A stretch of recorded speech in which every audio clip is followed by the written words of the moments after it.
அண்மை செய்தி.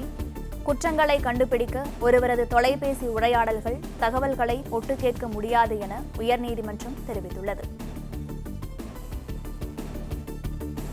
இது பற்றிய மேலும் விவரங்களை வழங்குவதற்காக எமது செய்தியாளர் ஆனந்த் இணைப்பில் உள்ளார். ஆனந்த், இது பற்றிய மேலும் விவரங்கள் என்ன, சொல்லுங்க. வணக்கம். சிபிஐ பதிவு செய்த வழக்கு தொடர்பாக கிஷோர் என்பவர் சென்னை உயர்நீதிமன்றத்தில் ஒரு வழக்கு ஒன்று தொடர்ந்தார். அதில் சிபிஐ பதிவு செய்த வழக்கு தொடர்பாக சென்னை எனது தொலைபேசியை ஒட்டு கேட்கப்படுவதாகவும், அதே போன்று தொலைபேசி உரையாடல்கள் தகவல்களை ஒட்டு கேட்க சிபிஐக்கு அதிகாரம் வழங்கி மத்திய அரசு அமைச்சகம் கடந்த 2011ஆம் ஆண்டு உத்தரவு பிறப்பித்தாகவும், இந்த உத்தரவை ரத்து செய்ய வேண்டும் எனவும் அவர் கிஷோர் என்பவர் உயர்நீதிமன்றத்தில் மனு தாக்கல் செய்திருந்தார்.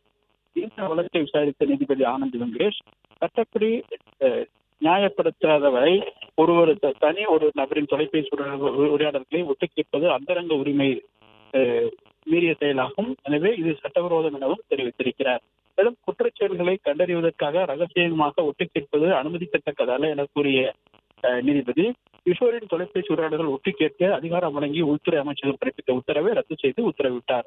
மேலும் பொது பாதுகாப்பு மற்றும் பொது அவசரம் காரணமாக மட்டும் தனிநபரின் தொலைபேசி உரையாடல்கள் ஒட்டு கேட்க முடியும் எனவும், நாட்டின் இறையாண்மை, ஒருமைப்பாடு, பாதுகாப்பு மற்றும் வெளிநாடுகளுடனான நட்பு, பொது அமைதி மற்றும் குற்றச்செயல்களை தடுப்பது போன்ற நிகழ்வுகளில் மட்டுமே தொலைபேசி உரையாடல்கள் ஒட்டு கேட்க அனுமதிக்க முடியும் எனவும் நீதிபதி தன்னுடைய உத்தரவில் தெளிவுபடுத்தியிருக்கிறார். மேலும் இந்த வழக்கில் பொது அவசரம், பொது பாதுகாப்பு எதுவும் சம்மந்தப்படவில்லை என கூறிய நீதிபதி, உள்துறை அமைச்சக உத்தரவை ரத்து செய்வதாகவும் தன்னுடைய உத்தரவில் தெரிவித்திருக்கின்றார்.